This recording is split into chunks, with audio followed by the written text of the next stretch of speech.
Bonjour les enfants, bonjour Julie, bonjour Pablo, bonjour Sam. C'est à une histoire de doudou que je vous invite aujourd'hui.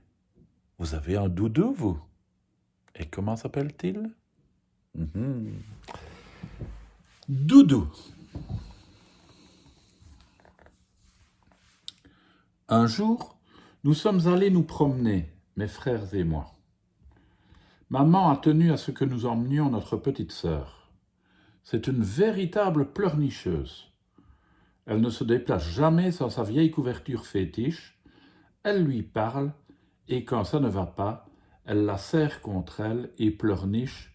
Doudou, doudou.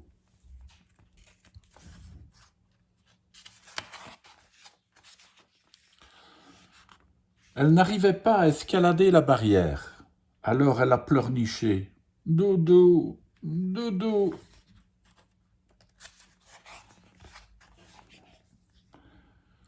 Elle avait peur des vaches.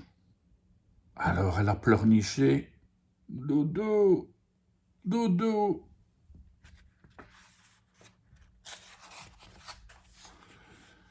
Elle ne pouvait pas traverser le ruisseau.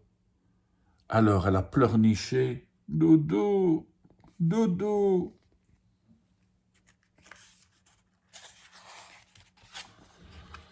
Elle se prenait dans les ronces. Alors elle a pleurniché. Doudou, doudou.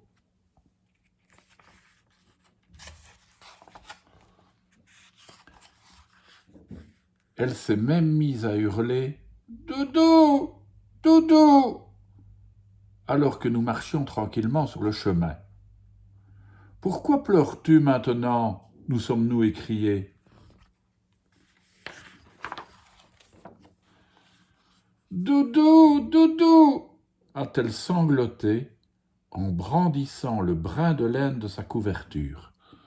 Elle s'était entièrement détricotée.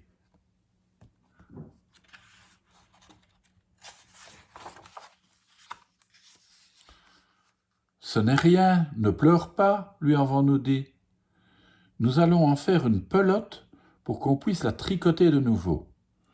Tu vas voir, ça va être bien. Mais avant qu'on ait eu le temps de se retourner, notre petite sœur nous avait arraché le brin de laine des mains et s'était élancée. Tout en enroulant sa pelote, elle remonta le chemin, se fraya un passage à travers les ronces, franchit le ruisseau, passa devant les vaches et escalada la barrière.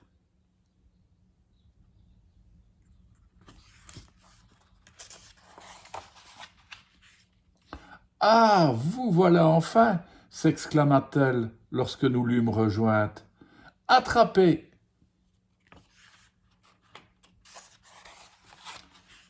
Et tout au long du chemin, jusqu'à la maison, nous jouâmes à nous lancer la grosse pelote de laine, mes frères, ma sœur et moi. Et bien voilà, le doudou couverture qui est devenu une pelote de laine, mais la petite sœur qui a cessé d'avoir peur. C'est pas mal, hein? À demain les enfants.